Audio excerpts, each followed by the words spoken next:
په دغه ویډیو کې تاسو ته یوه طریقه درښیم خو دغه طریقه به تاسو په غلطه لار نه استعمالوئ. د دغه طریقې په ذریعه سره به تاسو یو څوک نه تنګوئ. صرف دغه طریقه درښیم. دغه طریقه باید تاسو ته معلومه وي خو له دغه طریقې چې به تاسو غلطه فایده نه اخلئ.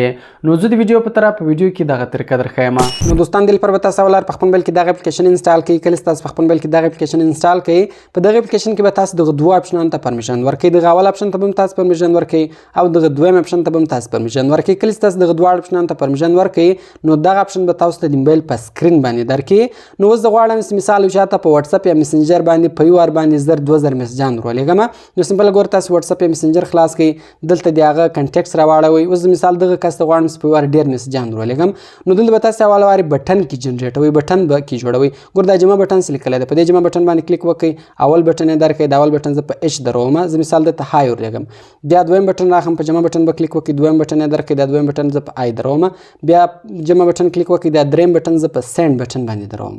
نو اوس ګور دا په دا سند بټن داسې ودروئ. اوس خالي په دا پلی بټن باندې تاسو کلیک وکړئ.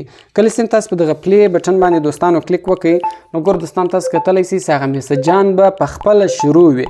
میسجان به روان وي. اوس تر هغو تاسې دغه دلته سټاپ کړی نه وي. دغه میسجان به شروع وي. یعنې په یو وار باندې تاسو یو چاته 2000 3000 4000 15000 میسجان هم ورلېږلی سئ. هغه که واتساپ وي که مسنجر وي که هر ځای. نو دا به سمپله بیا تاسو سټاپ کړئ. هغه میسج به په هغه ځای باندې ودرېږي. نو دغه میسجان ګور تر دا اوس لا نه دي سینډ سوي. ډېر میسجان ګور دا اوس دلته سوکه سینډېږي. نو دوستانو له دې طریقې چې به تاسو غلطه فایده نه اخلئ صرف دا طریقه وله طریقه مې درښوله. نو د دغه اپلیکیشن ډاونلوډ لینک ما تاسو ته د ویډیو په ډسکرپشن کې هم درکړی ده او په اول کومنټ کې مې درکړی ده. نو دغه اپلیکیشن تاسو له هغه څخه په ډېرې اسانۍ سره ډاونلوډولی سئ. نو کوم چیرې ویډیو خوښ سوی ویډیو در سره لایک کړئ. له خپل دوستانو سره خامخا شیر کړئ تر څو هغه هم له دغه طریقې څخه فایده واخلي. د ملاوي په نور ښایسته ویډیوګانو کې په دعاګانو کې مې یاد ساتئ. د خدای په امان.